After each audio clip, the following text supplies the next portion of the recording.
Hello, so good afternoon, everyone, and welcome to this session on the foreign exchange program presented to you by BSW. So, we begin, just a quick disclaimer. While this session is directed towards the second year students who are going to be applying for Forex in the upcoming week, the first year students are also welcome to attend this. So, as Fachas and sophomores in college, we all have fantasized the idea of going to a foreign university for an exchange semester. But when the times for applications come, there are a lot of burning questions in our mind. What are the pros and cons of Forex? Is Forex even suitable for me? Or how do I apply? Or what are the constraints I should keep in mind? And most importantly, is the entire process even worth it or not? So, for these very questions, we are here with you, with our very own Machao seniors who have been to Forex recently to share insights from their experiences as well as their advices to you guys. So, without any further delay, let's start with the round of introductions. So, could you please all introduce yourself one after the other?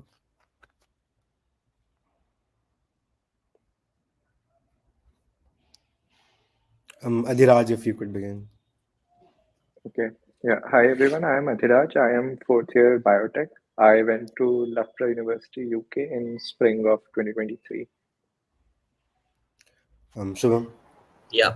Hi guys, my name is Shubham Ganampally and I'm currently in my fourth year of my undergraduation and I went to Hebrew University of Jerusalem that is in Israel. Nandini. Hi guys, I'm Nandini Chaudhary. I'm in my third year of electrical engineering, power and automation, and I went this semester to the Denmark Technical University. Mayank, if you could. Hello guys, I'm Mayank Kejriwal, currently in third year in mechanical engineering, and I was supposed to go to Loughborough University in the next semester. Yeah, I'm sure we'll have a discussion on that later, why you were supposed to yeah. go. So Mayank, the first question directly towards you. So, it's an extremely basic question. So, what exactly is Forex? And if you could give a brief overview as to what exactly the process comprises of for your year.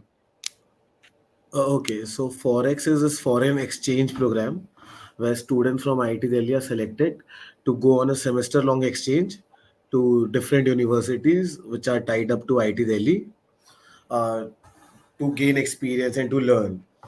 So for my year, the process was initially they told us कि SOP के basis पे होगा and CG basis पे sort होगा. But at the end, what we had was an aptitude test in which a test was taken and purely on the basis of that we were sorted on the basis of the score. But the minimum requirement of CGPA 8 was there. So after that, the test was there, and on that basis of that test, we were selected. Yeah. So, what fascinated you guys about Forex? As in, what was your motivation or the main driving forces behind your decision to go for a to go for a foreign exchange program? Adiraj, could we start with you for this question? Yeah, sure. So I think my main motivation was that एक semester यहाँ पे कम करना पड़ेगा. I think that was primary motivation. And second was I think like I wanted to go to a foreign university and like enjoy because what I heard from seniors was that Forex is chill. You don't have to worry much about courses because anyways, like whatever marks you get over there, it just gets you get an audit pass over here. It's not counted in CGPA, so you could just relax for like 4 5 months, and it's also a good CV point. So I think that was my fascination. And another thing which I felt was ki you probably won't get to spend such chill time in another university. Even if you like go to study abroad, you'll probably be busy with your university work because that will be serious. Like Forex is like you don't care much about whatever courses you are doing. You can like focus on roaming around or doing anything other than studying. So yeah, I think that was my motivation that basically one semester chill in another country. Yep. Wow, that's great. Shubham, will you continue? Yeah, sure. So adding to Adhirat's point, by the way, so some of the points me like similarly align with him. That is mainly about the doing a less semester. That is also one of the points. But other than that, one of the major advantages which a foreign exchange person like gets, that is the exposure which he gets during his exchange, because it's immense. And in general, it is realized at a later point of your time, when it is down to 3 years after you also graduate. You like, there are many seniors who have told that it is at this point you might not know about the importance, but later on you will let know about the exact impacts. And in general, the exposure which you face during your college period and during your forex was one of the major driving factors for deciding your future paths also. So that was one of my motivations for going to foreign exchange. Nandini, would you continue? I think majorly तो सारे points cover हो ही गए हैं. Firstly तो यही कि you'd get to chill, you get to travel a lot. It's like an extended vacation. और उसके अलावा the exposure is really great. मतलब when I went there, I was like कि मतलब अपना comfortable IT life छोड़ के you have to go somewhere else. You have to adjust इतने सारे new लोग के साथ. But then when it has come to an end, I realized कि this was one of the best experiences that I ever had, because going there, studying amongst them, it's one of the best things that you can do for yourself. Because academically, sure, उतना ज़्यादा enriching experience नहीं होता. You don't study a lot, you're chilling most of the time. But it grows you a lot as a person. You learn a lot about yourself, about people, how to interact with people. And that's really great. That's an experience that everyone should have. And that's why people take up PORs, ECAs in order to grow themselves. But I feel like Forex is one of the main ways in which you can develop your personality, in which you can work on yourself, because you can adjust in so many different environments and you can actually learn about yourself. So majorly तो यही दो चीजें हैं, and thirdly you get to travel a lot. मतलब I covered almost entire Europe during these 3 months, and it was a very good experience for me. Yeah. So for me, थोड़ा different reason था. A lot of us want to settle abroad after our bachelor's. We want to go abroad and settle there. So when I spoke to my mentor, he told me, why don't you get this experience while you are doing a bachelor's? It totally makes a difference, and it matters how we are doing it. Like when you're going abroad, it's a totally different experience. So you'll be going there for 6 months, you'll be settling there, you'll be staying there as a student. So you'll get the crux of it, what you're going to experience after your bachelor's. So why not have it beforehand? So this was my main motivation to go abroad and set, for forex and experience the lifestyle there, because it's totally what I've heard from my seniors. It's totally different from what we the culture we have here and how we settle here. That is why. Yeah, that makes a lot of sense. But one of the major problems that a lot of students face for Forex are the budget constraints. So, how can one approximate the minimum budget for the entire program? And what were your unexpected expenses or the advice you could give these people for cost cutting or saving their expenses in certain places?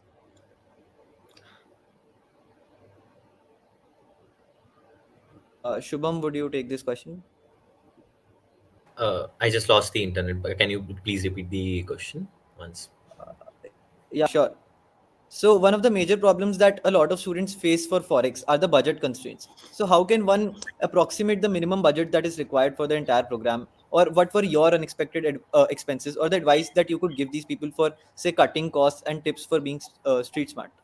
Got it, surely. So these are one of the major factors, I would say, for you to plan before going to foreign exchange, because it is one of the factors which is also one of the driving factors for many people, because due to expenses, quite a lot of people drop foreign exchange. So it is really important, if you're going there, then you need to just optimize it. So my majors, what I took during my exchange, were basically planning on to the like accommodations. The major expenses which are involved in during your foreign exchange is one of the is accommodation. Then it's your travel, where you would be traveling around during your foreign exchange.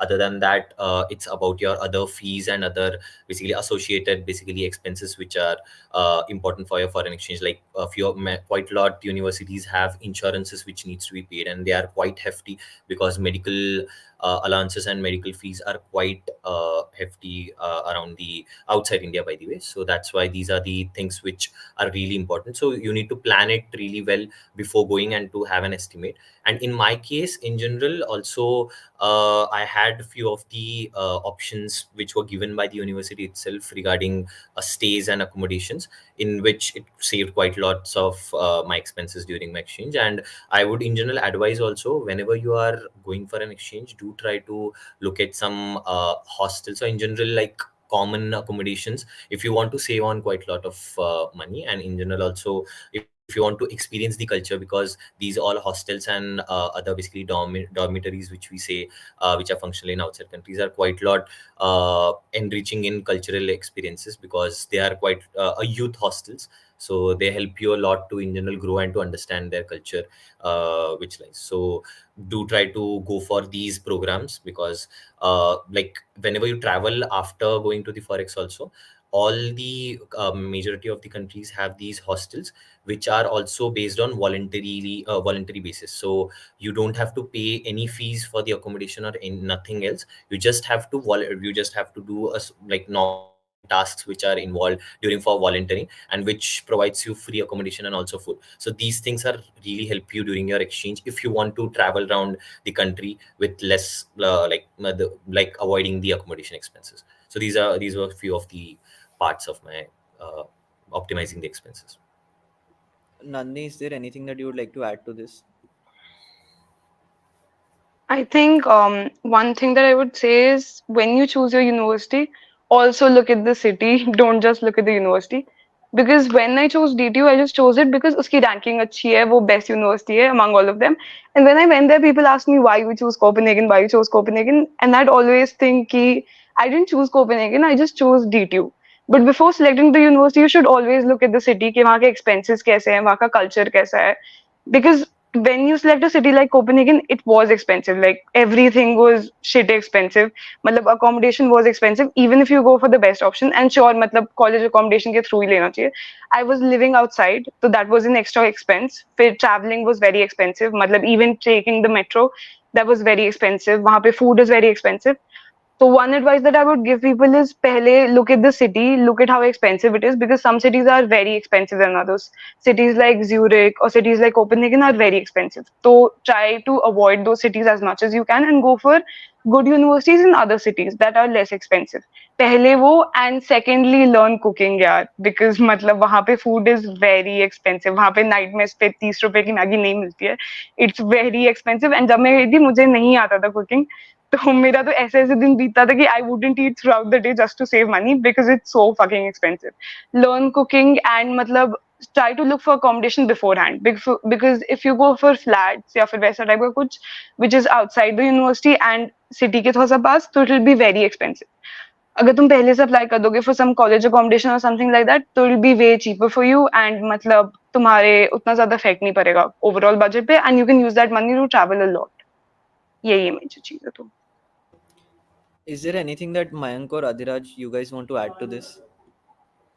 Yeah, I think I can add a couple of points. First, like, yeah, fully agree with Nandini that please learn cooking. If you don't learn cooking, I don't know how can you even budget for Forex. And rest, I would say ki, yeah, it's very also like expenses, very country dependent. Because I know like DTU is very expensive and Nandini roamed around Europe, so that would have been double the cost also. Uh, so if I have to give you a number for UK, I think budget at least for like 4.5 lakhs bare minimum, and it could easily go up to 6.5 or 7 also, depending upon how lavishly or how cheaply you can manage it. And regarding accommodation, like I chose Loughborough also because it was a town, not a city, so it was like one third the cost of London or living anywhere else, like in Birmingham, etc. So that was one plus point. D2 is of course like she was in city, so that was very expensive. Loughborough was much cheaper. And also in terms of university accommodation, I think they usually come with a 6 month contract. Like for entire spring, entire fall, you have to pay for 6 months, and generally they have some kind of restriction that you need to take food options from them or not them. It depends, really depends university to university. So I did not live in the university accommodation because they were charging for a whole of 6 months. I only wanted to live there for three. So I found someone else outside the university and rented an apartment from them, and that only I only had to pay rent for 3 months, and I had to do cooking and everything myself. So I think I saved around 1.5 to 2 lakhs on rent that way. Otherwise, it would have been just more than double of that. And generally, like at least in UK, I think university accommodations are more expensive than what you would find outside. So if you can find accommodation elsewhere outside the university, I think that is also one way you can save. Other than that, flights, etc. If you book before time, that is one. I think I booked flights 3 4 months in advance. So yeah, I saved some money over there also. And yeah, cooking and rest depends how much you roam around. Yeah. Since I have not gone till now, but I was in the same university as Adhiraj, so मैंने उन्हीं से फंडे लिए थे कि कैसे बचाने क्या करने. So I think yeah, he has covered all the points for me also. Can I add something? Yeah, sure. मेरी एक दोस्त थी who went to Alto in Finland and she actually took up a research project under a professor over there. And उसमें she said कि काम भी काफी ज्यादा chill होता है. She can also write it on her CV because it's a foreign research internship, and she also gets paid a lot. So all of her travel expenses, everything was covered by through that project, and that also gave her a good CV point. So, agar if you can do that, then it'll be great because these are great universities which you're going on foreign exchange to. If you can look up some professor who's ready to give you a research internship during your time over there, तो काम भी काफी light रहता है. You can also travel a lot, and उस पैसे से you can use that money to travel a lot. So that will help you out. If that works out, then that'll be great. Or you can also look at some student jobs like working at NATO, McDonald's, all of that. मतलब उसमें work hours will not be that chill. You will not be able to travel that much. So I try and avoid that. But a foreign research internship would be great because you can also write that on your CV and you'll also get paid. So try and look at that. Maybe that'll help you save your expenses. Yeah, just to add इसके अंदर this might be like chill थोड़ा in Europe or non-EU countries, but I think for I'm not sure about Denmark, but at least for UK, like you cannot do any kind of work on a visitor visa because you go for less than 6 months and you get a visitor tourist visa category as a temporary student. So there you cannot officially work, and I would advise against doing anything which can get you in trouble with immigration because you can get very easily in trouble with immigration. So yeah, just be sure that your visa allows that kind of thing. But yes, to take up a project, I also did one project during the Forex, so that can be an enriching experience. Yeah. And also for those of you who would be applying for France, do apply for Charpak scholarship. Unka, like every year there is one token candidate from IIT Delhi, so one person to usually gets it always. So those of you get a French university, do apply for Charpak. That will more than cover the entire cost of Forex.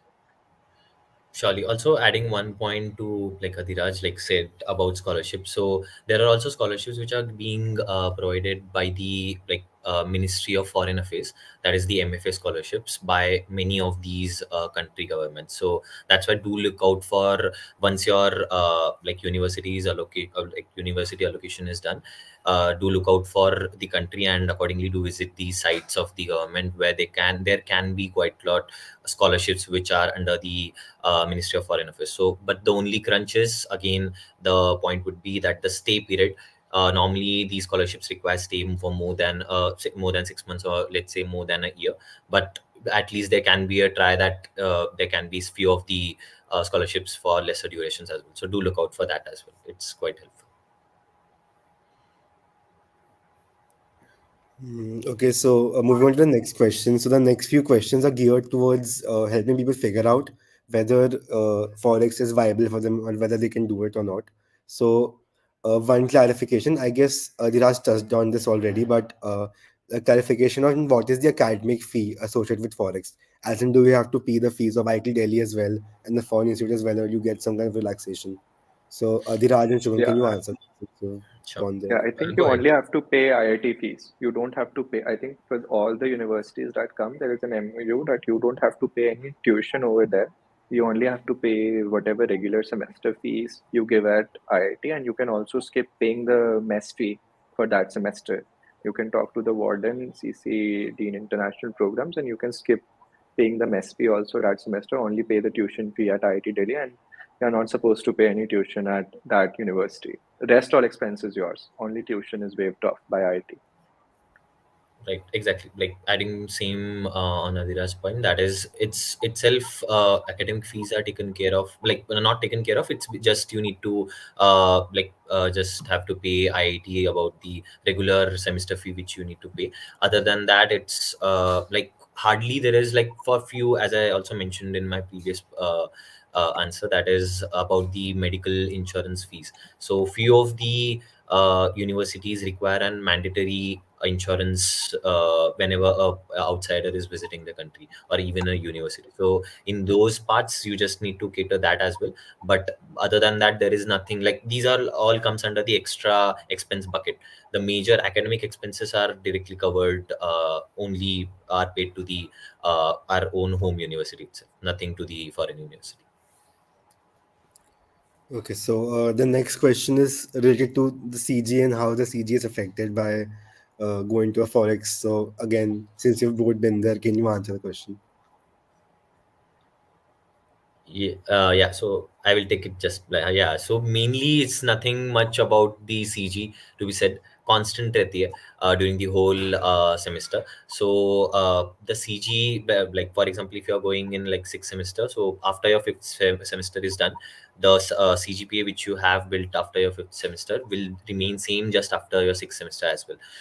If you have not taken, this is provided that you have not taken any of your self study or none of the summer courses after your sixth semester. Purely during your foreign exchange, your CGPA doesn't affect. It remains constant. And the reason for this is whichever courses you take or you basically get an equivalence for after doing the courses in foreign university, these all courses are audited. So due to the audit criteria, none of those gets counted in your CGPA or your SGPA. So that's why it remains constant.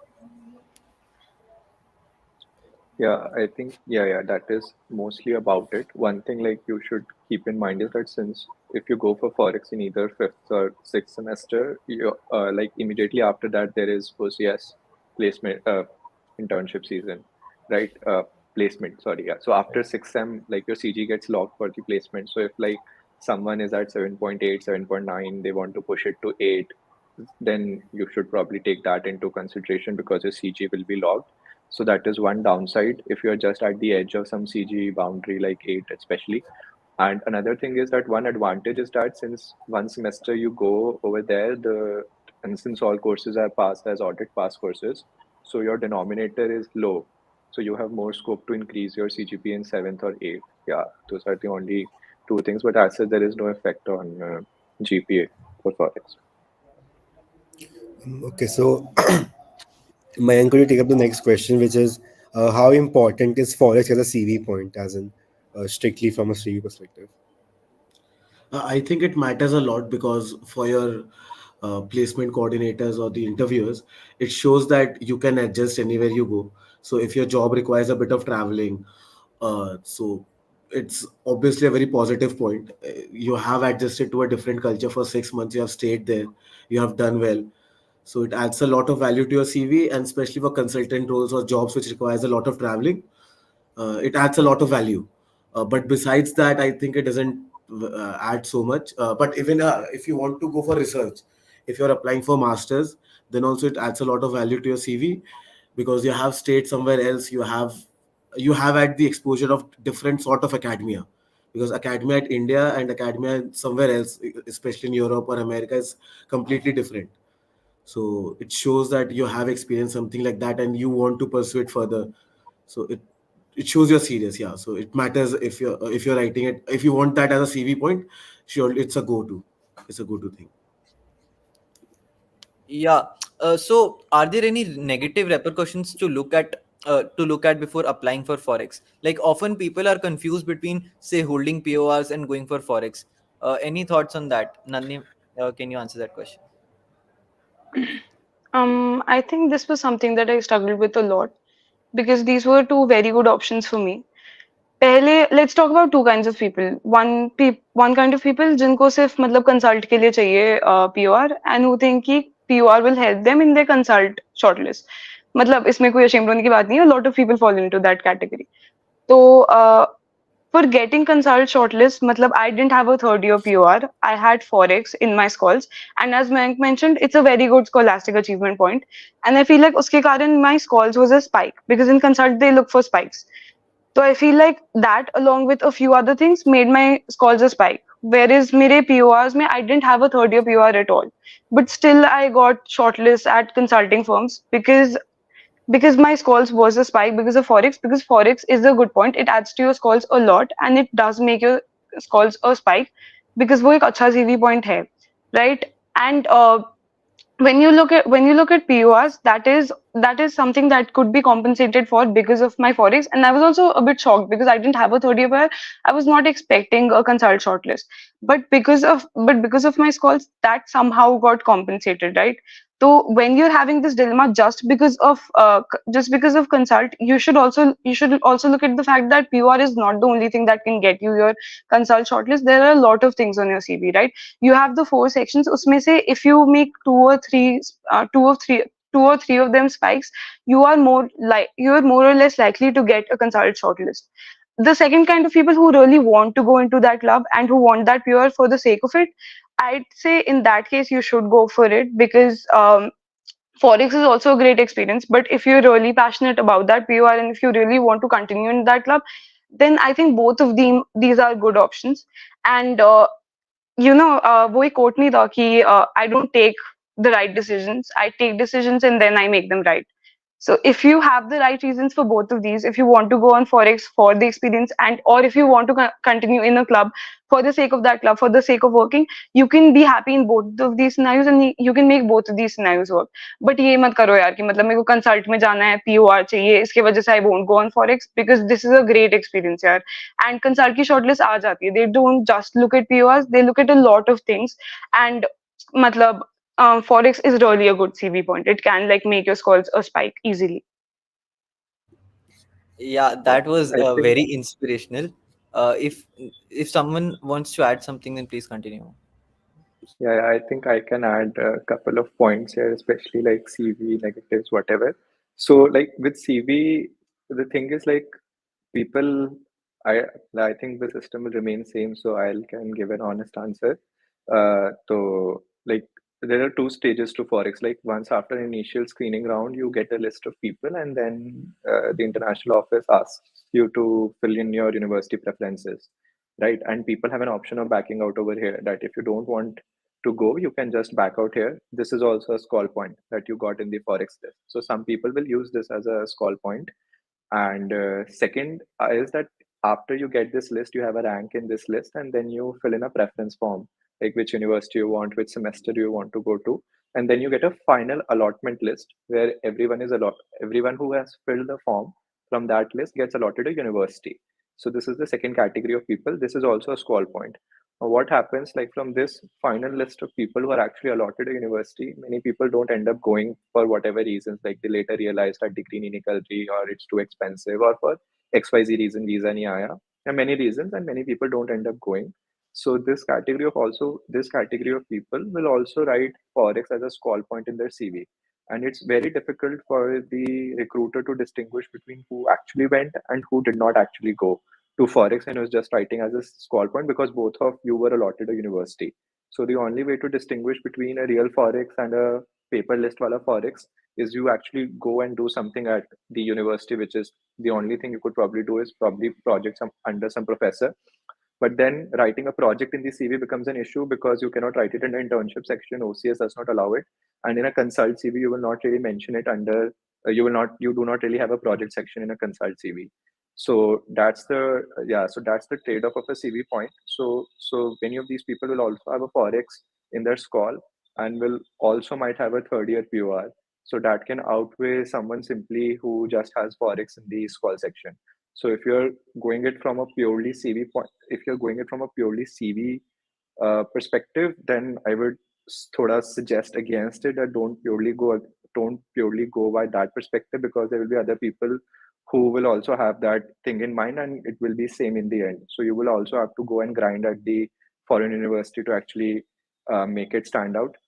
Second thing regarding like if you have plans for going for like MS or whatever after your UG, and you're thinking like Forex experience might add to it, then also like you will be losing some aspect of Forex, because then you will have to focus on the courses you do at that university, because then you can't fuck up those courses, because you will have to send in an additional transcript to that university which will mention the grades of those courses which you obtained over there. So if your grades are low over there, that will look very bad. So you can't then afford to mess up those courses which you take at that university. And also your course selection will also matter then, because you can't just take random courses like OCs or HULs. You will have to take some courses which align with your major at that university. Only then it would make sense to send it for an MS or a PhD or whatever application. So if you have those two things in mind, I would say that you evaluate a little more critically that how this would add to your overall objective. Yeah. Also, one more important point: does OCS internship duration clashes with the forex tenure, or how to find this out? Or is there any possibility of ending our semesters early if it clashes with our internship? Yeah, sure. So I would just take this. By the way, about there are like two scenarios which happens with the people who go to forex with the clashes which happens with OCS internships as well, and also during the like internship duration and also with the internship process. So if a person is going in his like fall semester, that is the fifth semester, then surely he will face the clashes with his or her selection process with the internship. That is, he has to like normally majority of the universities have their starting quite late, like basically they kickstart in the month of like late August or September. So if in that cases like major of the internship phase of the selection is done, and in that case it is taken care of. But if not, even if it is starting early, it would be still a try from OCS side that it is like taken care of by arranging online interviews, by dealing like basically just conveying these things to the recruiters. These are basically just request based formalities which are done on the recruiter side, because it's finally the recruiter's call. But other than that, these are specifically the issues being faced for the people going for fifth semester. For sixth semester, you can say, like specifically whenever you would be, as you know, the semester in foreign universities normally start late and ends as well on a later note. So that's why this specifically causes issue with the clashes with the like summer internship duration. And normally the duration, like just if anyone wants to know about the rough duration when it starts, it is normally about in mid of May to mid of July, which goes down during like basically at least from 2 years, past 2 years, and it would be similarly going forward. It is normally basically decided based on the academic calendar of the next year, just to square off that point. Other than that, if it is if your semester is ending later than mid of May, then it would be great, as I guess Adiraj would also take this point later on, as he would have I guess done a dealt with this more in a proper manner. Yeah, But in general, if you have to just take care of the dealings with their foreign universities, because finally it's them who would be finally releasing the grade sheets and the final closure of the semester. So it is really important to finally be in like basically proper communication with them that you are leaving early, and if not, then also what are the consequences which you will be facing after that. And for the OCS duration, it is not a problem, because if you convey it during the interview period itself that you are going for an foreign exchange, and it might get late, but I will try to manage out my time by basically coordinating with the university, then majority of the universities do go for it, and they don't just eliminate you basis on these foreign exchange factors.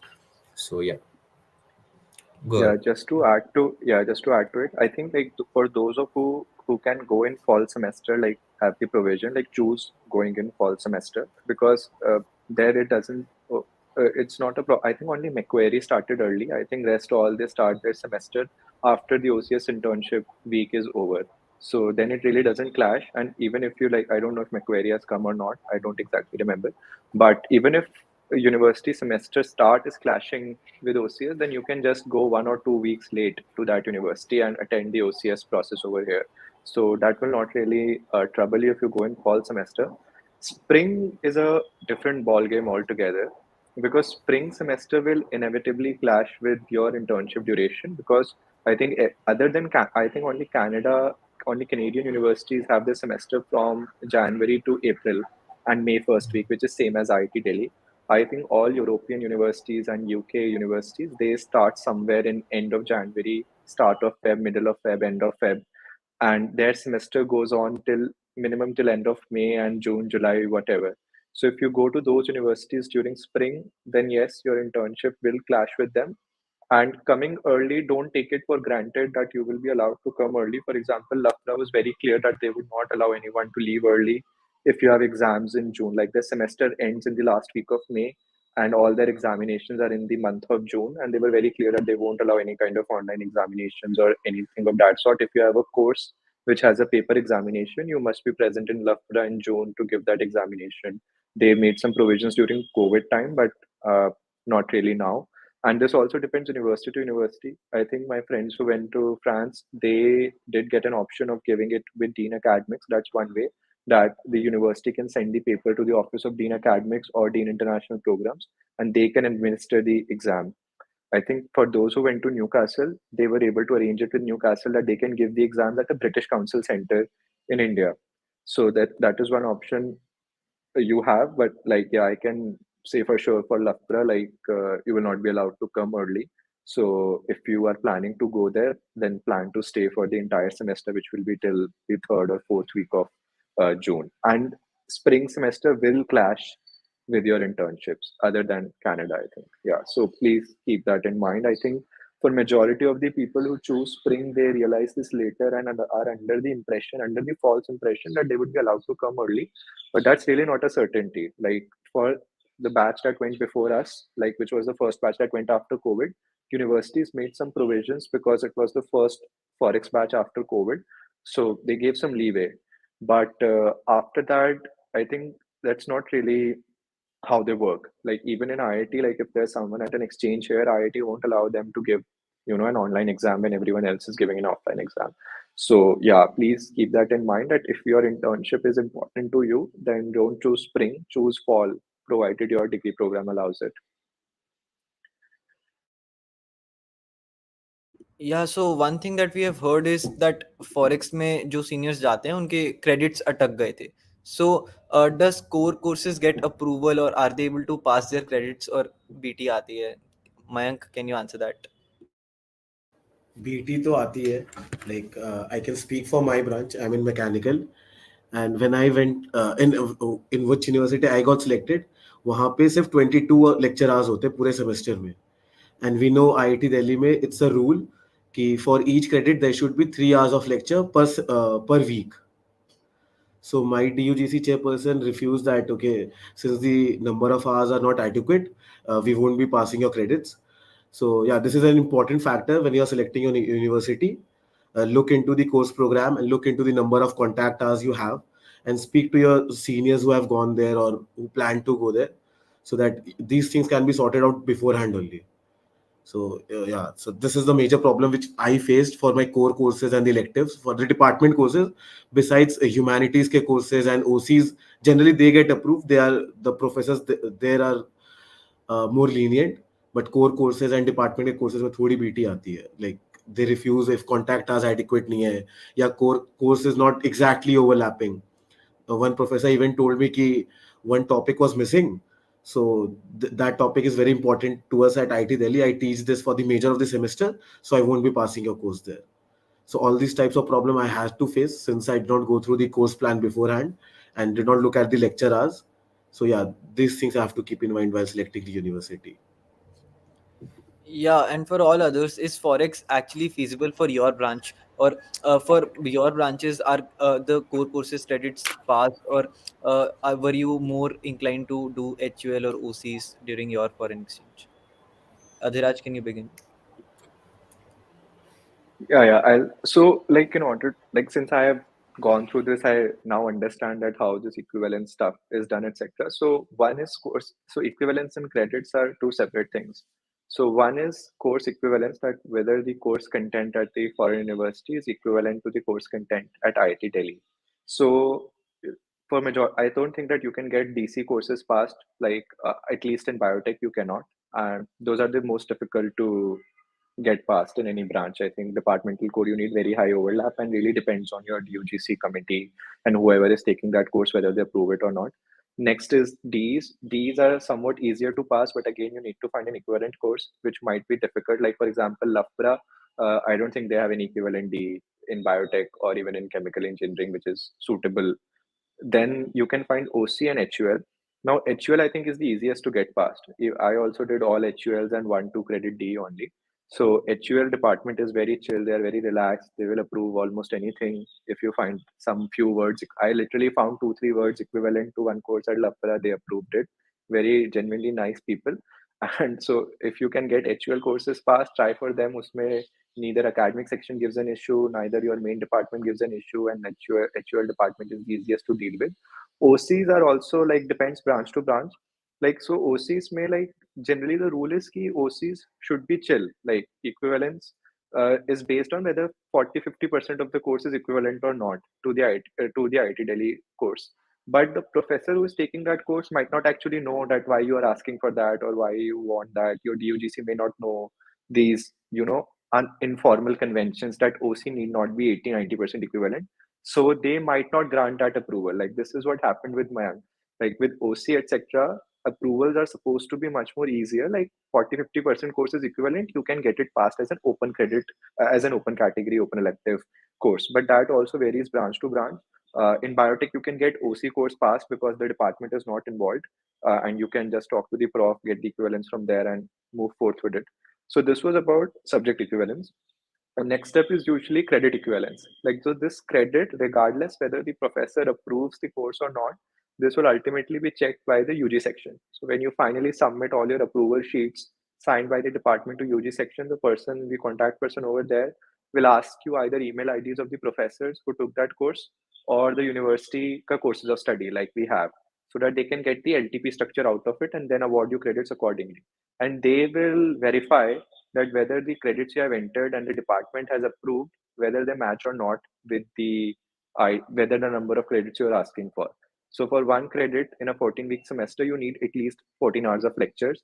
And for a 14-week semester, in order to get a 3 credit course passed, you need 42 lecture hours. Otherwise, you will get somewhat fractional credits passed for it. And if there is a lab involved in that course, then you also need to have some practical component to it. So this was the problem with DBEB. Like most of my departmental electives, they have a LTP structure where there is both a lecture component and a practical component. So even if I found a course which has a lecture component of say 36 or 42 hours at Loughborough, it usually never had a practical component. So they won't pass that course without the practical component. So look for that, look for number of hours. So first is subject, of course, that topic equivalence, and second is that like you look for the number of credits. Don't be under the impression that a few hours here and there is not an issue. Like most of my courses are 36 hours, so they pass that as a 3 credit course instead of like 42 hours which should be required. So few hours here and there is not an issue, but if you're asking 3 credits for 28 hours or 22 hours, you probably won't get that. You'll only get 2 credits. So look for that. And coming to how difficult it is to, like, whether Forex is feasible or not. So I can only say that for biotech, like fifth semester is not possible.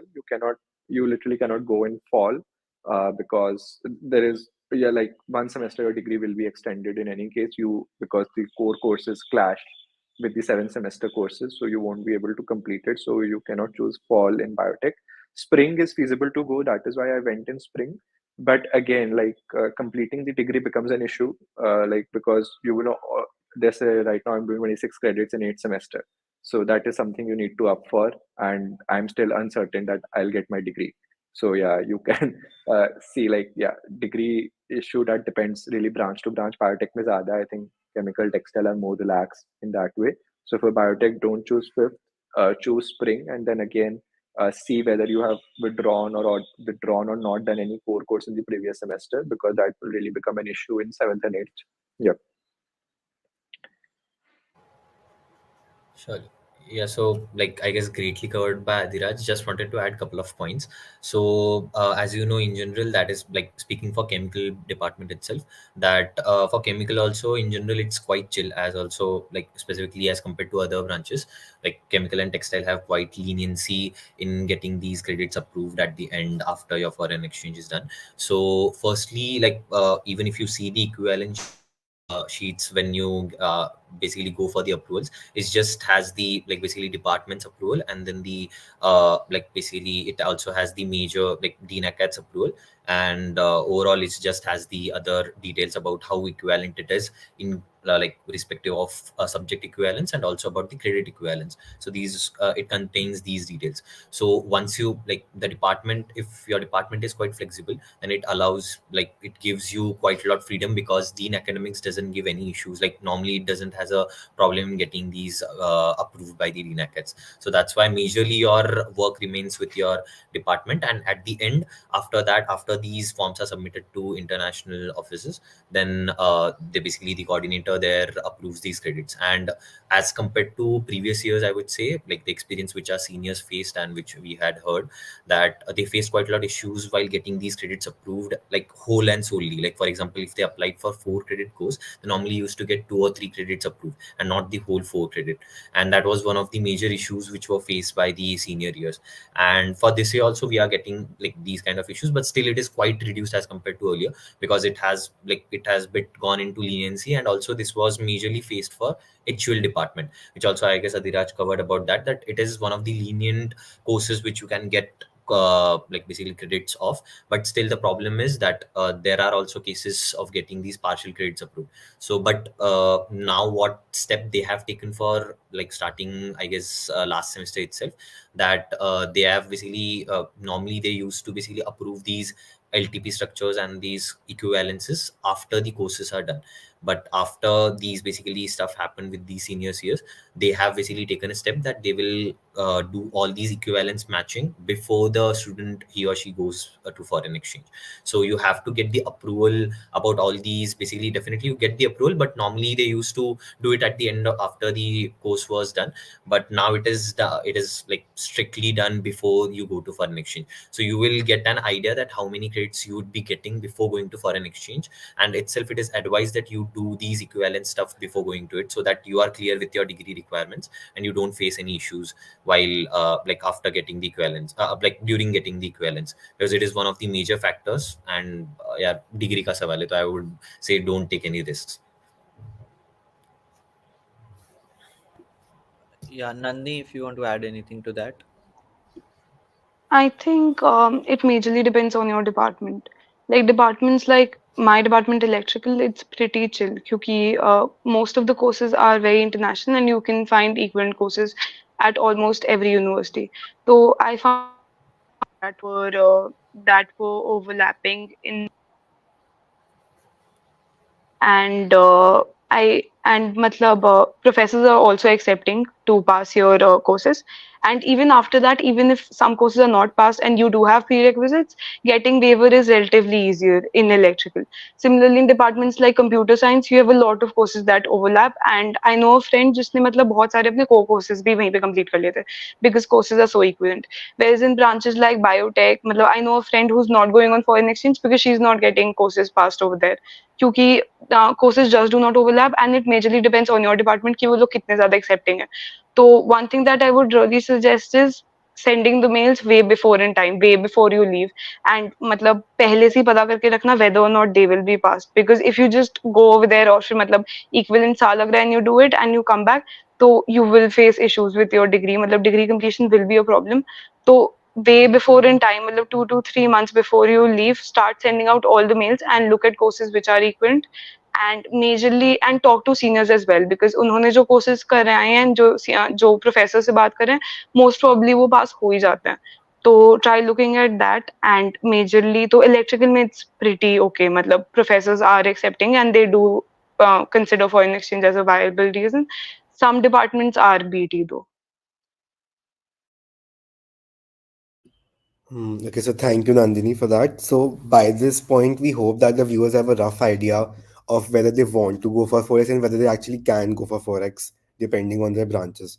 So, now we would like to discuss the procedure about how you can go for Forex and what the exact steps are.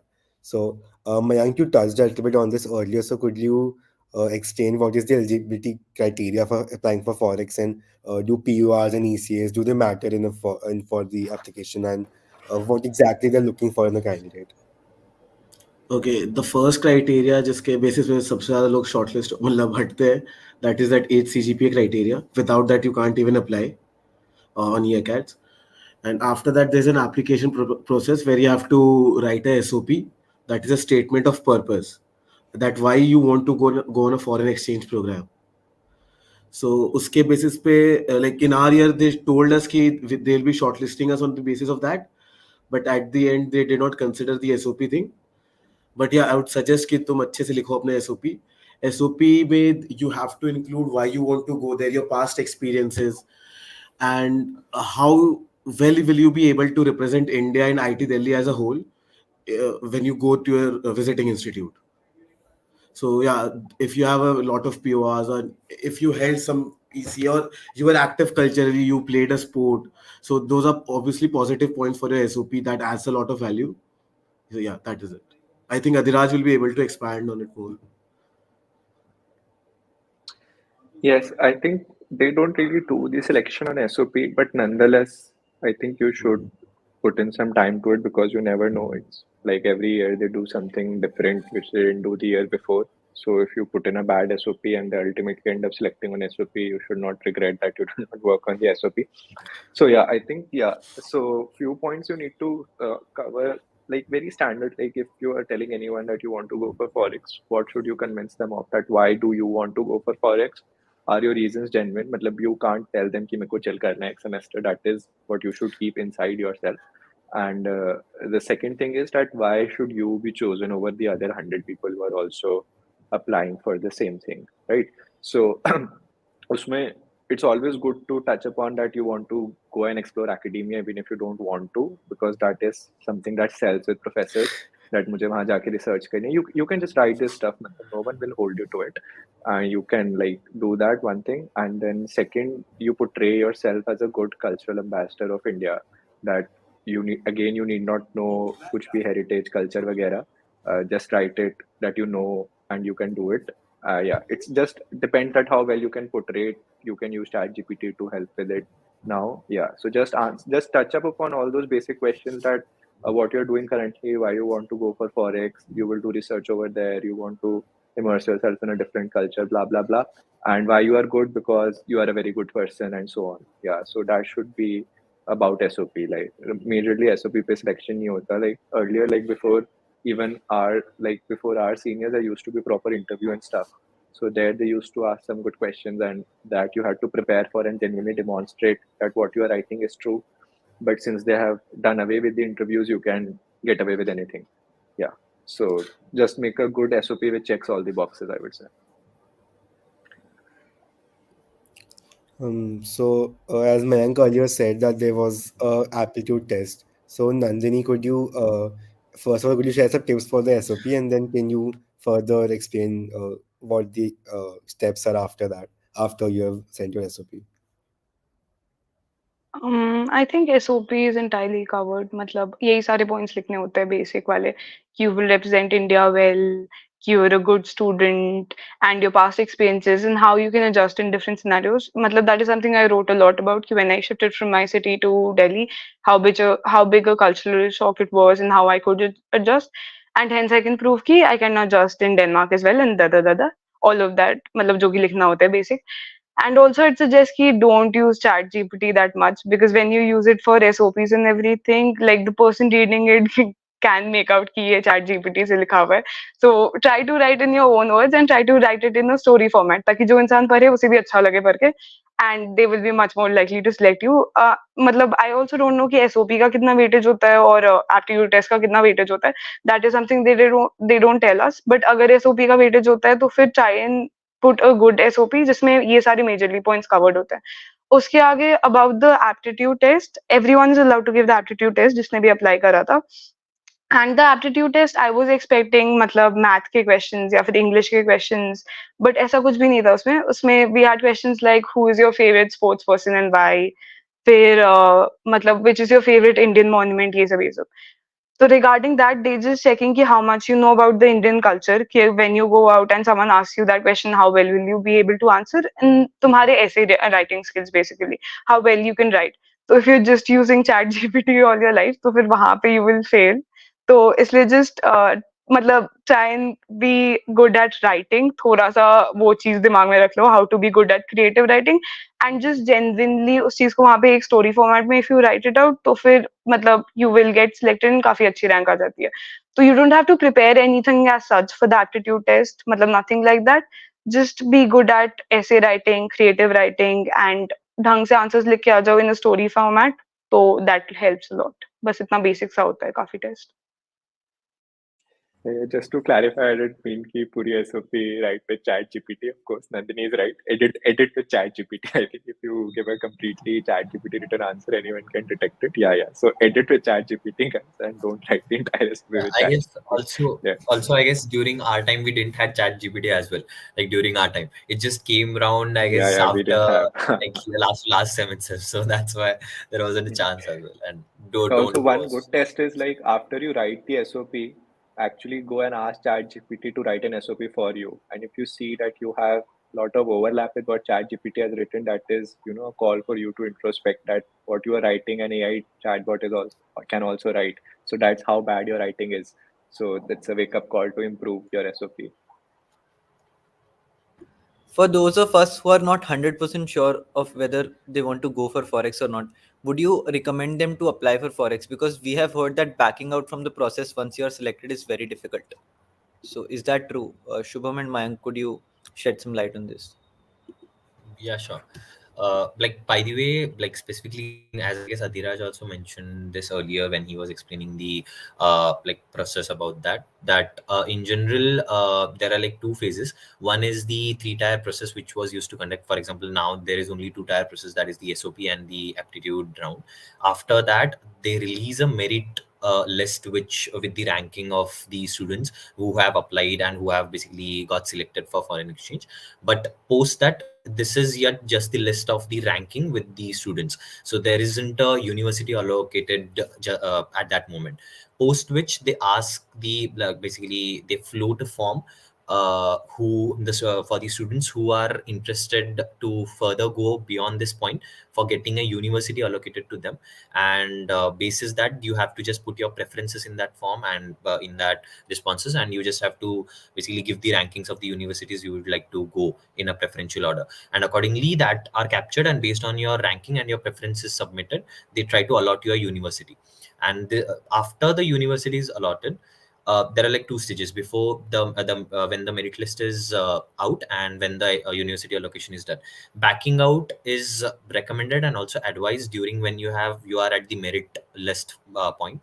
After that, when a university is allocated to you, it is generally advised, and in general it is really like basically important that you don't back out at that point.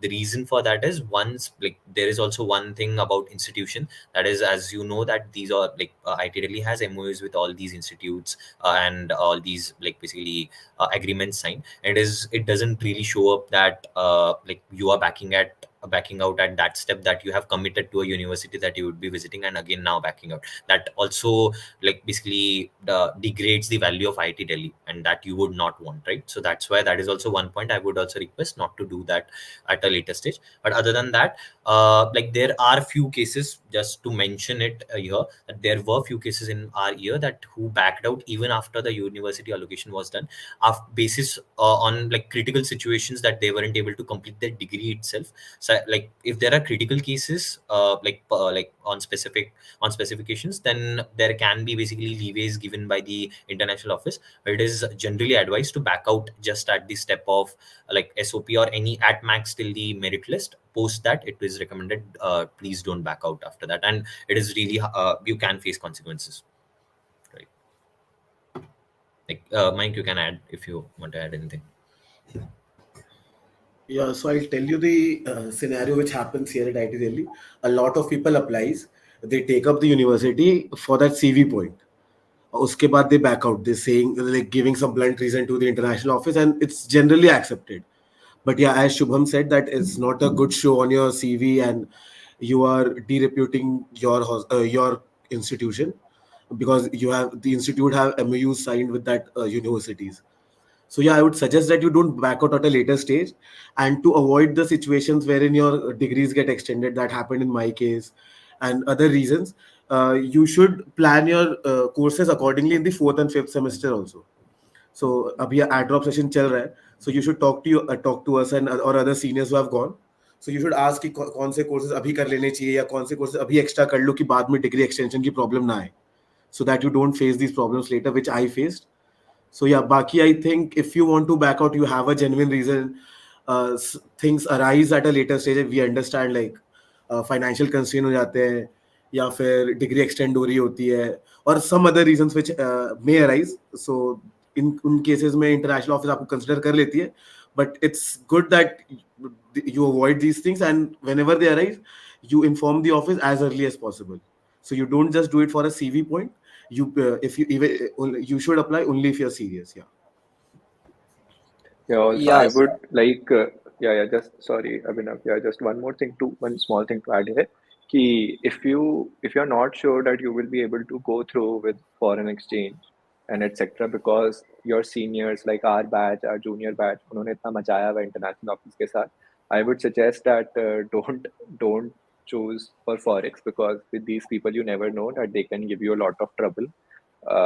So that is not advisable. Like, yeah, if they want, they can not allow you to register for the semester. Yeah, they have not done that till now, but that is always the sword over your head. So if you do apply, do choose a university, then make sure that you at least at that point you want to go through with it.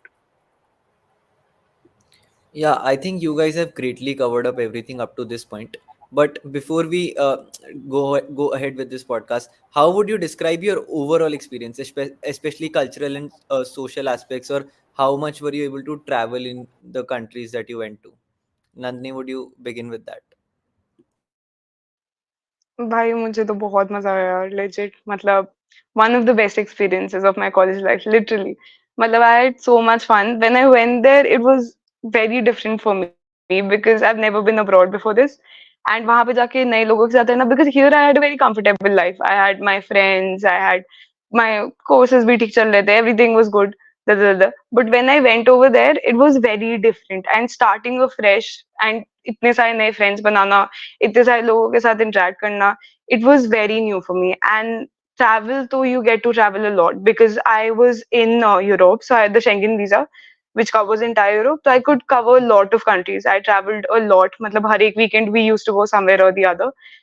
And Acad's also, matlab, Acad surprisingly was very chill over there, and it was very different यहाँ से, because here you have a lot of evaluations. हमेशा quizzes आते रहते हैं, midterm होता है, intern होता है, उसमें उसके बीच में भी इतना कुछ होता है, quizzes ये वो. But वहाँ पे सिर्फ एक intern exam होता है, and उसके अलावा they mainly focus on group projects, and उसमें you will work in groups. And वहाँ पे I noticed one thing: no one was ever focused on competition. No one ever wanted कि तुम्हारा grade कम हो जाए, या फिर no one was toxic ever. Everything was very collaborative. Either it was just a Danish thing या फिर मतलब पूरे यूरोप में ऐसा ही होगा, but no one was very competitive. Everyone was supporting each other and काफी collaborative माहौल था. तो I didn't feel very pressurized by acads at all. मतलब मुझे ऐसा लगा जैसे पूरे semester I didn't feel stress at all because everyone was trying to support you. Professors were great. मतलब even if you're failing a course, you go and talk to them, they will help you out, and they are very approachable. So acads was great. Acads was very sorted because stress बिल्कुल भी नहीं था. You get to travel a lot and experience तो बहुत अच्छा था यार. You get to interact with so many people, इतनी सारी parties, इतने सारे trips, and इतने सारे लोग. बहुत ही अच्छा experience था. तो highly recommended for the experience. Yeah, Mayank, would you continue? Oh, actually, Shubham, would you Yeah. continue? Yeah, sure. So, by the way, before going to Forex itself, the experience, like in general, starting with that, like I was going to Israel. So, the first question which comes into mind, which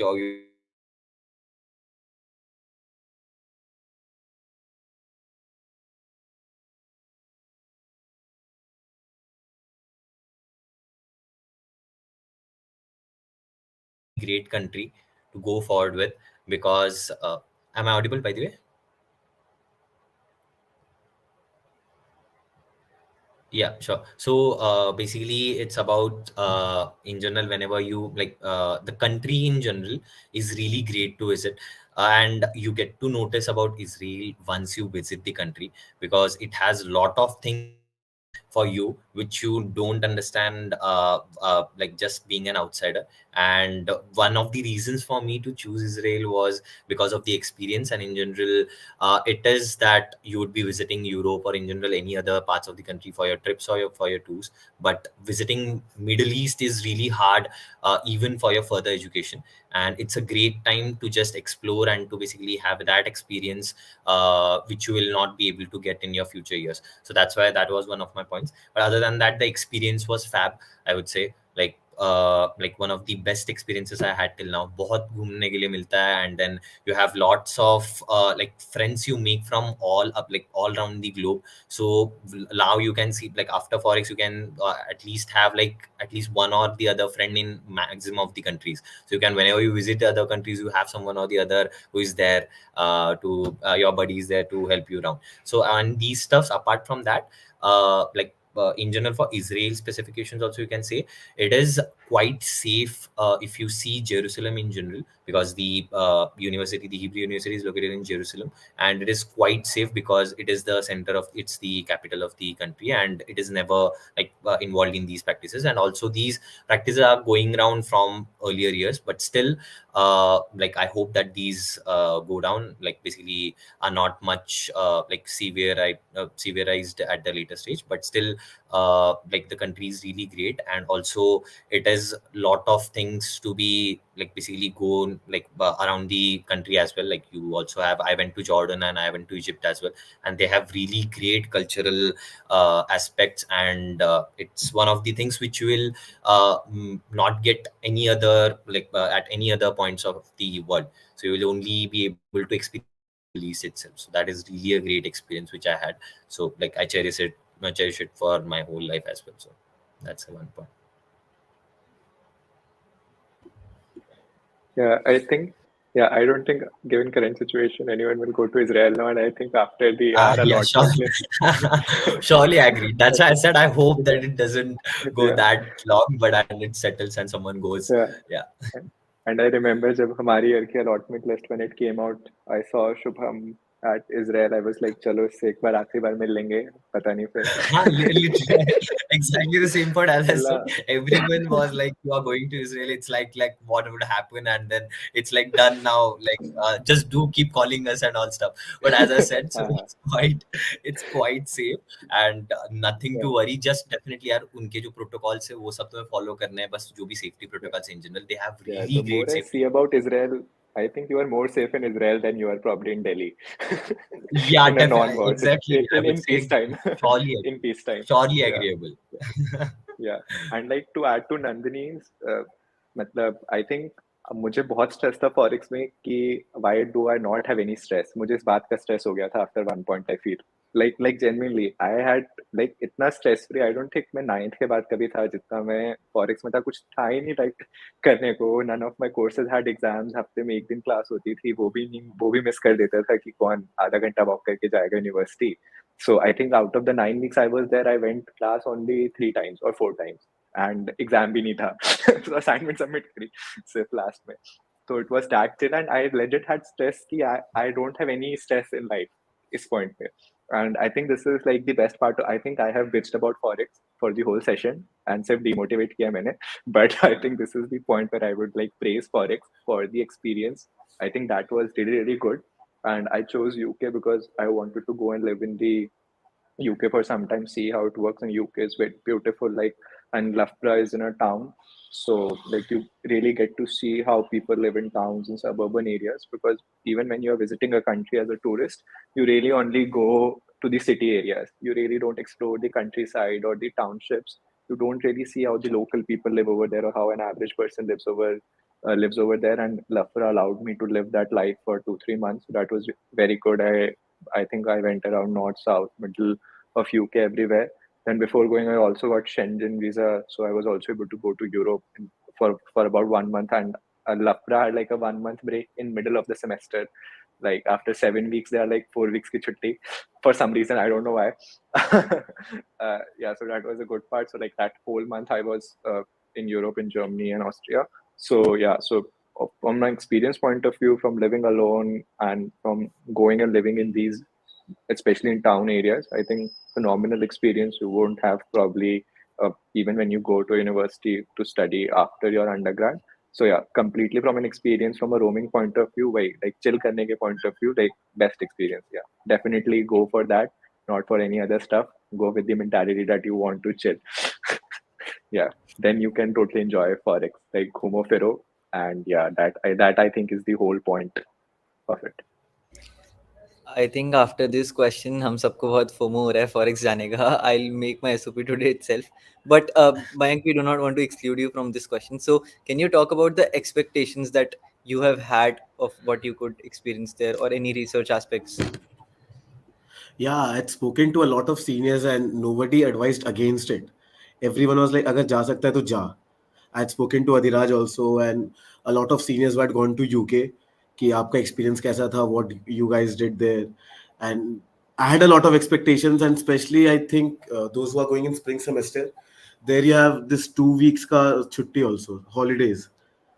Uh, so yeah, you can roam around a lot. I had a lot of expectations. मतलब मैंने पता किया था कि कैसे कैसे कहाँ कहाँ घूम सकते हैं, how to stay, how to roam around cheaply. So yeah, I missed out on a lot, and अभी सुन के और लग रहा है कि क्यों नहीं गया, मतलब ये सेमेस्टर पास क्यों नहीं हुआ courses. Yeah.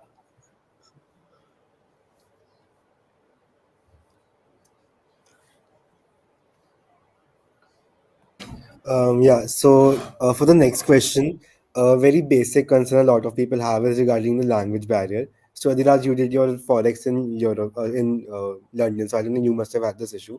But for Shubham and Nandini, so did you have any, did you have to know the foreign language or before going there, and or did you try to learn it? And was it Sure. difficult to So make sense because yeah, of yeah. the So language barrier?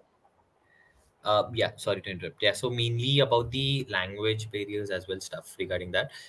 For Israel in specific, like Hebrew is their national language, and surely it's one of the languages which only Israel speaks. So that's why they are quite like basically rigid with that. But still, there are many people who are very flexible, and they know English really well, and they like are open for speaking you, like basically communicating you with English.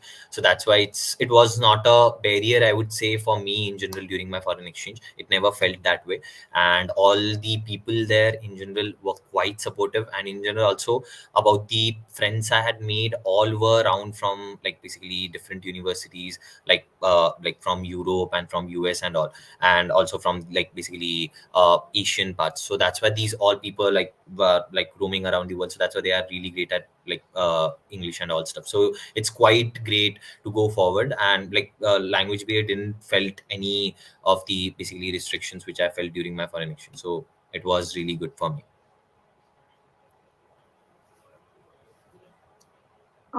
I think one thing that was really great about DTU was it was very international. मतलब हम लोग का जो first day था and तब dean was addressing everyone. I think वहाँ कुछ president बोलते हैं. The president was addressing everyone.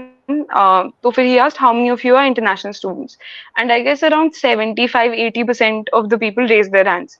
And मतलब inside the university you can hear English more often than you can hear Danish. मतलब बहुत कम लोग Danish बोलते हैं. Like मेरे को ऐसा लगा था यूनिवर्सिटी में डेनिश लोग ही एक माइनॉरिटी है एंड सारे इंटरनेशनल स्टूडेंट्स मेजॉरिटी है. एंड कोपेनहेगन भी इज वेरी इंटरनेशनल. मतलब everyone can speak in English, और ऐसा कुछ भी नहीं है कि they prefer speaking in their own language. And I made a lot of international friends and even Danish लोग they can speak English really well. तो वो भी इंग्लिश में बात कर लेते हैं, ऐसे कोई बीटी आती नहीं. And you can make a lot of international friends too, and you can ditch about Danish in the way that it sounds with them. It's really fun. I don't think language barrier is an issue in any of the European countries. Matlab, you can face a little bit of issues in France because they're a bit rigid about their language. They don't like speaking in English. But apart from that, all Europeans are very open about English. Matlab, they don't feel matlab, attacked when you speak to them in English.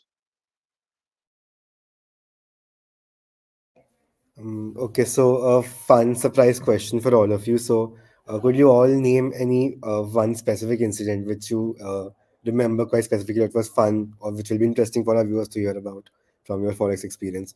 And Mayank, for you, anything related to when you were talking to people about when you were going for Forex or something like that?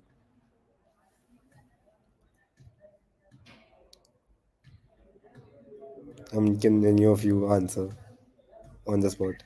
I think मतलब बहुत stupid सा incident. I don't know if it was fun or not. That is one thing I remember.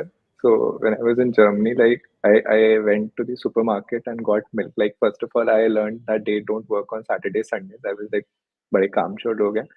And even on like weekdays, the market used to close at like 7:30, 8 p.m. Like I'm like, what is this? So I think in the first week I went and got some milk, and everything was written in German, etc. So I and later when I Like after next morning when I drank that milk, I realized this is off, and that was actually some kind of vegan shit, like some soy milk or whatever. I didn't realize it was that, and मैंने P लिया, and मुझे फिर मैंने I think I vomited also after that. I very clearly remember मैंने बहुत गाली दी country को उस time पे. And then after that, I used to just Google Translate everything. मैंने Google Translate करे बिना कुछ नहीं लिया उसके बाद supermarket से. Yeah, so that one incident I remember from there. Not fun, just something I remember.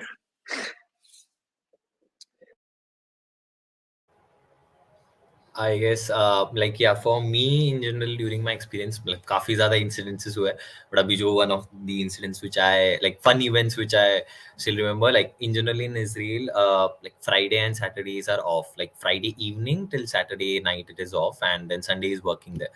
So like my one of like I was just planning a trip to like Eilat, which is the southern part of Israel. So I was just planning a trip which is quite a lot, around like 6 to 7 hours by bus from Jerusalem. So when I took there, and I didn't knew, I thought that Eilat is a like modern city, so that's why it might have been like running down, like it would be like Fridays and Saturdays work कर रहे होंगे वहाँ पे, because हमने जो search किया था Fridays were working, Saturdays might be off. So this was the like basically justification by like on net. So that's why we tried to hit up कि देख लेंगे क्या होगा. But when we went there, and unfortunately I didn't had any of my chargers and stuff during that time, and my charger got off, and in general when I reached there at that point I didn't have had my like mobile in general, like it was just dead. उसके साथ मेरे साथ एक दोस्त था, वो भी basically मतलब दोस्त नहीं था, but वो he was going to catch up with me from it, वो भी I wasn't able to contact him and stuff like this. So वहाँ पे जाके I was just waiting for 3 to 4 hours just to see that whichever bus comes, I just need to find that friend and just have to call it him, and वहाँ से मतलब मुझे मतलब support मिलेगा. And that was the case. And later on there were also like one thing which also was really great at that point, that Israeli army, like there are like as you know Israel has a compulsory army like basically program which has like which is compulsory for all the youth people.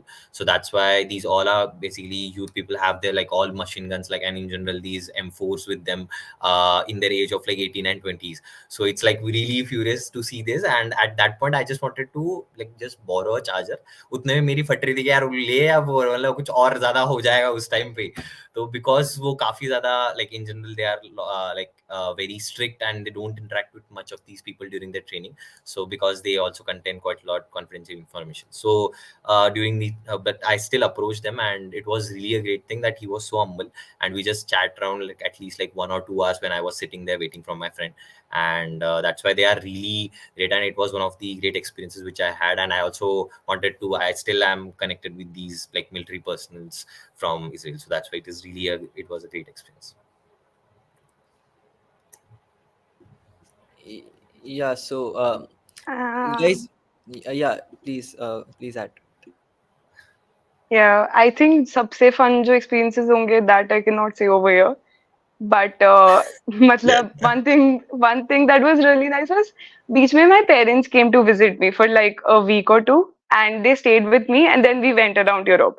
And they, because they didn't know a lot about traveling and everything, so they contacted a travel agent, and उसने बस हमें trip बना के दे दिया.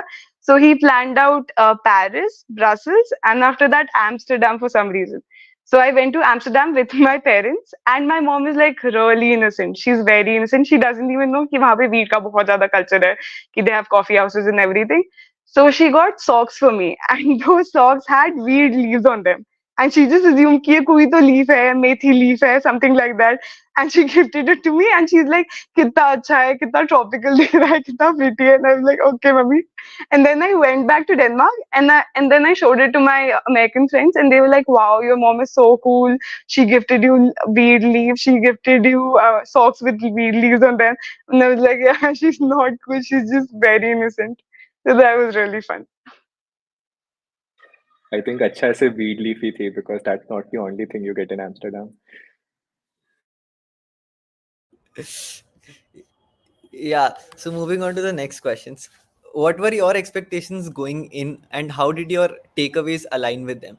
Or how have you sort of how have these influenced your future decisions? And do you think that in the end this was worth it? Nandini, could you start with that? Sorry, you got cut off. Can you please repeat the question? Yeah, sure. I was saying, what were your expectations going in, and how did your takeaways align with your expectations? And how has this experience influenced your future decisions? And in the end, do you think it was actually worth it? So going in, when I talked to all these seniors, everyone was like, this is going to be a life-changing decision and बहुत ही अच्छा experience होगा, बहुत ही enriching experience होगा. And when I went there and चीजें, they just shut down at 6 p.m. and सब जगह बस snow, इतना गंदा weather, सब जगह इतना windy. मतलब people say it's cold in Delhi, वहाँ पे भाई, वहाँ पे मतलब बस snow, wind यही सब चल रहा है. And everything was really frustrating in the beginning. But then as you travel, as you make more friends, it feels like starting a new life because you get to know people, you get to know the culture, you get to know the language, you get to know the traditions, and everything is just different. I think Nandini got disconnected. Shubham, would you take up that question by the time she joins back? Yeah, sure. So, like, yeah, for the expectation part, which I had before, like, basically going to foreign exchange. So, one were things like basically it was quite high, I would say, in general, because it was one of the like crucial decisions which I had to take because I was also one of the person who was in dilemma before like deciding whether to go to foreign exchange or not, because like as you know, it takes quite a lot of things, but it also gives quite a lot of things. So it's up to you individually that is it like foreign exchange adds you in like in general in whole, or it's basically goes down. So basically if you have like more ups going like more add-ons which are happening to your personality and in general, so you should definitely go for it. And that's what concluded for me also, that I also had a talk with my mentor and stuff. So he also had went for an foreign intern, and then he got converted to an foreign exchange, which was a very strange experience during that time due to COVID. So that's why he said that it is quite worth. So that's why I had quite a lot of expectations going around. But later on, when they came on to the realities as well, it was a like definitely I would say a really great decision which I made, which I see down at least after 1 year. That is like in a long term, when you see as a whole, as a at a bigger picture, you will definitely see great lot advantages, and in general, a lot changes which you feel in your personality as well after coming from foreign exchange, because it is a complete cultural overhaul, and in general completely transformed like basically geographical locations and weather conditions and stuff. And you have to get fit in these conditions, and you have to like survive in general, in short to say, for the whole 3 to 4 months of experience. So that's why it's not easy for anyone to do it, and if you come from it, you come out as a like better individual, and having a better personality to like put front on. So that's why it is definitely one thing which I cherish, and which I also like basically dedicate that it is one of the things which shape my person, like it definitely tuned my personalities. So it was surely worth it, I would say. Adhiraj, would you like to add on anything to that? Yeah, I think like my experience was exactly I had imagined it to be, because I had so obsessively overplanned everything that there was really no uncertainty in the experience. Like I had planned everything week by week कि ये week ये week ये week ये करेंगे and इस date पे ये करेंगे. So there was really not any uncertainty. I think the only uncertainty was UK weather, which I did not predict that it would be that bad and unpredictable. So I think first 2 weeks were very difficult. Like it was very cold, always raining, always windy, and that kind of stuff. But after 2 weeks, you just adapt to it. That's how it is. Yeah. But I think overall, like from an experience point of view, yeah, definitely very good, wonderful experience. I don't think I would have had that experience anywhere else. Yeah. So that was it. If it not were so many problems with the degree and the department, the I would like the experience would have been like 10x better. But yeah, strictly from an experience point of view, definitely, yeah, wonderful experience. Yeah. Nandini, would you like to continue your answer? We were not able to hear the entire of. Yeah, I was saying कि मतलब starting में it was very difficult because it's like you starting a new life. But then when I came back, I realized how important it was and how good the experience was because मैंने इतना ज़्यादा travel किया है. I learned a lot. I grew a lot as a person. And I forgot the second part of your question. Yeah, in the end, do you think it was all worth it? I think it's definitely worth it. Matlab, the experience is worth it because you leave behind a life over here, but then when you go over there, you start. It's like you're starting a new life. And when I came back, it's like I left that life, and it's just for 6 months, and that's what makes it more special because you get to experience that for those 6 months, and it's like you're starting a new life, and it just ends over there. So it was a very different experience, very good experience, and it also grew me, and it also changed me as a person because when you're in IT तो एक बहुत छोटा सा सब space रहता है. You're just looking at people around you and उनकी intern लग रही है कि नहीं, day one लग रही है कि day two लग रही है, एक कंपनी से दूसरे कंपनी में शिफ्ट हो जा रहा है, तो फिर मतलब हम लोग का पूरा दिमाग खराब हो जाता है, we're crying and all of that.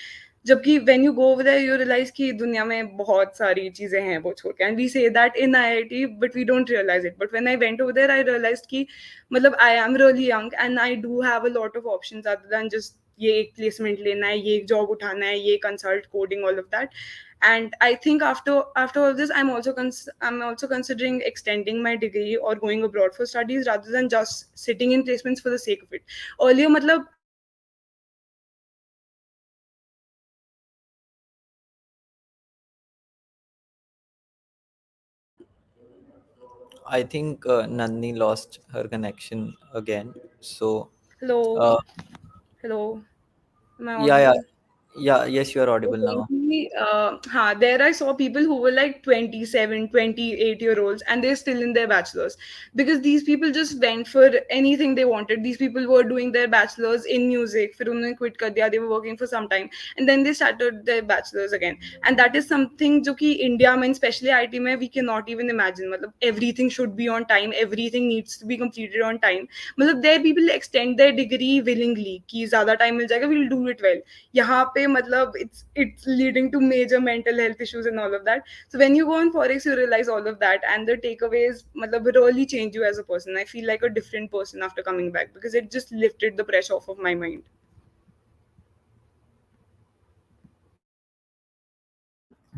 All right. So before we wrap up, we have one final question for all of you.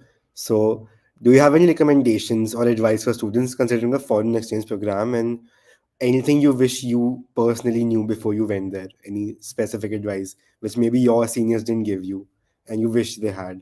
Something along those lines. Madhiraj, if you could begin with this one. Yeah, I think one one thing will be like because there are two ways to have this experience in IT. Like one is you go through an MAU based exchange program in your fifth or sixth semester. Another is that you finish your degree by seventh, which is possible in many branches other than biotech, unfortunately. So, and then you go for like a semester long internship or something like that in your eighth semester. So if that is also another viable option, especially like if you are into research, a semester long internship might be the better option over going for exchange. The only downside being that you won't be here in college in your final semester. So that is one thing you can look at. It is one thing I wish that I knew. I already knew, but I knew मैं कर नहीं सकता. So I'm just telling that since this point did not uh, come up during the chat. And second point to keep in mind would be to be mindful of expenses. Like I had checked beforehand कि क्या expense होगा. That is why like I did not choose any other universities because I knew that it would be too expensive for me to handle financially. And many people face this like after getting a university and everything, then you realize that oh shit, this is too expensive for me and might not be worth it. Uh, in what you're getting out of it. So be clear with your financial that is very personal thing. So be clear with your financial position beforehand. That is very, very important. And third, be clear with the degree requirements. Very, very important. Again, I am telling that regardless of what other people say, what any random person tells you, IIT will not budge on zero point 0.5 credit in terms of your graduation requirements also because you want to Forex. If there is no other option, if you're not getting it approved, they will extend your degree without any remorse and you will be left with one extra semester over here. It might be very fun to do one extra semester at DTU, but I don't think it is that fun to do one extra semester at IIT. Yeah, so keep that thing in mind. Yeah, these three things that would be from me.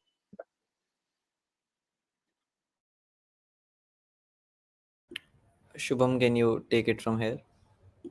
Yeah, sure. So, like, surely, so mainly about the like recommendations which I would like pass on to the juniors as well in general while applying, that is, do like majority of are covered by Adiraj really well. So one of like just reiterating like or just going into details of few, like specifically about the expenses. So as I said about the scholarships, like as you know, those expenses will like gonna be like a good one as compared to a normal semesters at IIT Delhi. So if even if you spend like 1.5 lakhs for a semester year, it would be at least twice or thrice minimum for going for an foreign exchange for a semester.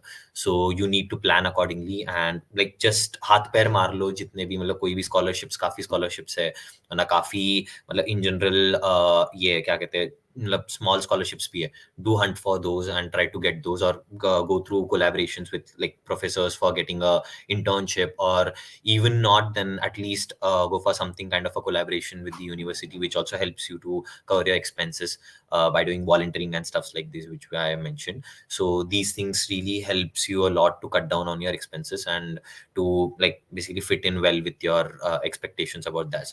And other than that, about the like credits and all, like as covered, so it is, yeah, मतलब बस take care of that कि तुम सारे plan करके चलो जो भी तुम मतलब बेसिकली एक्सपेक्ट कर रहे हो, because and specifically saying, do take all these basically LTP or else whatever equivalents you have on mails before going, for sure, or even by visiting to the professors, right, like to the offices of these professors and getting these things on paper, because it is very important. Later on they will say that it is not matching, it will be a hell lot of struggle for you to get your degree sorted, and which is Yeah, like cannot stress this enough. Yeah, yeah, Shubham is very, exactly. very right. Like, don't take anything anything which is verbally said to you has not been said to you. So unless you have a written confirmation on email, it is not final. Don't take anyone's word for it. Always take everything in writing and on email.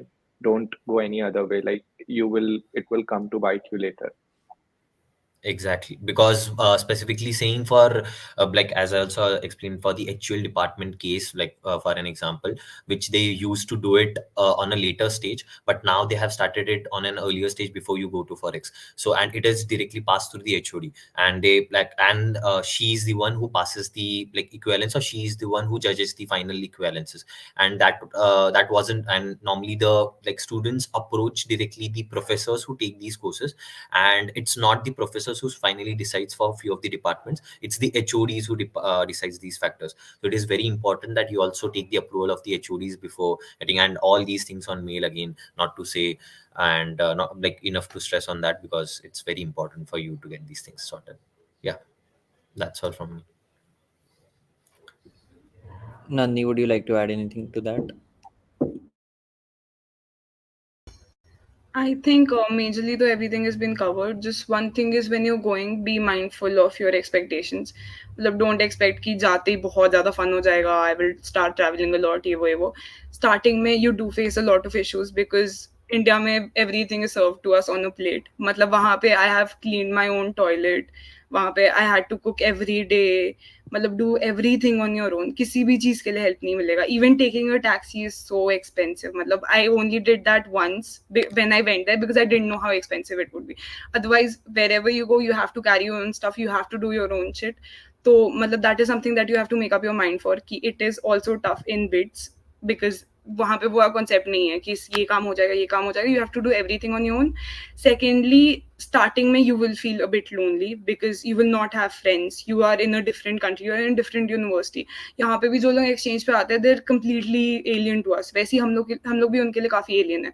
तो you do have to set up your own group, match your vibe with people. So starting में काफी BT आती है. मतलब the first month will not be as great. You will not be partying a lot. You will not go to a lot of trips, but it does get better. So don't expect कि जाते ही बहुत ज़्यादा fun हो जाएगा.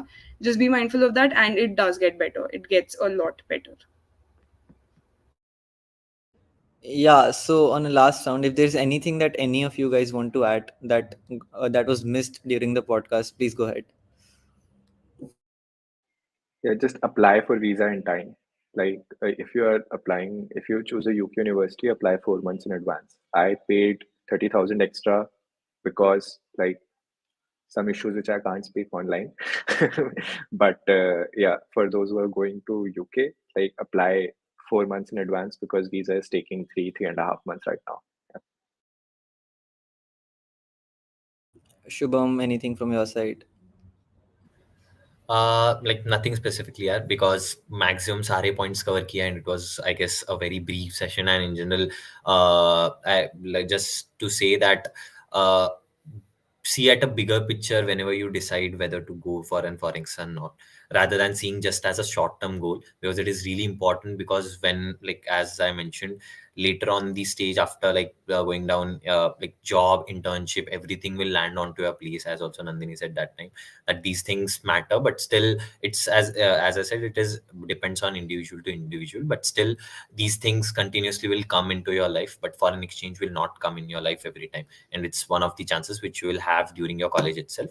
And being in your academic career itself, you are having a chance to represent your institute and your country down at an foreign university. It's one of the great chance. And like tumhe mila hai, to why not utilize that at your best? So that's one of my final words. I Yeah. think I completely agree. Uh, If you can go, then go ahead. I would just like to add कि अभी BSW did this session on a very right time. अभी ad drop session चल रहा है. So plan your courses accordingly. If you're planning to go, you'll have a rough idea. You'll talk to your seniors. You'll get to know कि which courses get passed easily and in which courses you have difficulty. So you can plan your course of study accordingly, so that you don't face problems at a later stage, which I faced. So yeah, that is something I would like to add. I think if you can go, then you should go because this is an experience that's worth it. मतलब अगर degree extension पे आ रहा है or if you're facing a lot of issues, visa नहीं pass हुआ time पे, that's a different issue. But if you can go, then please try to go because this experience will not come again and again. मतलब going on an exchange in your bachelor's, it's not very common in India, but when you go there, you realize so many people do it in Europe, so many international people do it because the experience is really worth it. And ये चीज़ फिर से नहीं आएगा. If you go and study मतलब during your masters over there, वो different चीज हो जाती है. There you have to do put in efforts, तुमको अपने फाइनेंसेस देखने होते हैं. यू देयर फॉर 2 years, बहुत डेट हो जाता है.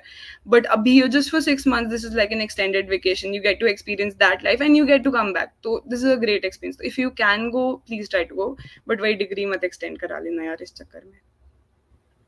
Surely. Also, one point to add on that, because as I said, it like as she also Nandini also said that in India it's not that common. In other universities, it's very common outside. So also people are doing 2 or 3 exchanges in their degrees as well. There are also people coming back again for these universities and doing these second exchange and third exchange. So it is that like in general habitual in these people that they go for exchanges and they enjoy a lot, because it's a really game changer part in your career, which you will realize at a later point of stage. And also like few of the incidences that like few of my friends itself who I met at Hebrew University, they came here, they are doing their exchanges, second exchanges in India, and I just met few days before. So that are the connections you take forward in your life. So it is one of things to cherish.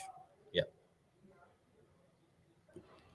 Yeah, so thank you so much, guys, for sharing these wonderful insights. And I hope now all the sophomores are in a much better position to actually decide whether or not they want to apply for Forex. Me, myself, I'm now very excited about doing so. So, nonetheless, thank you for such a brief and insightful session. With that, we'd like to end this session. Thank you so much. Thank you so much, guys, for having Thank you so much, the guys. round, and also all the best for all of the people who are applying and going forward with that. Yeah. Yeah, thank you. Yeah, thank you so much for inviting us. Bye. Bye.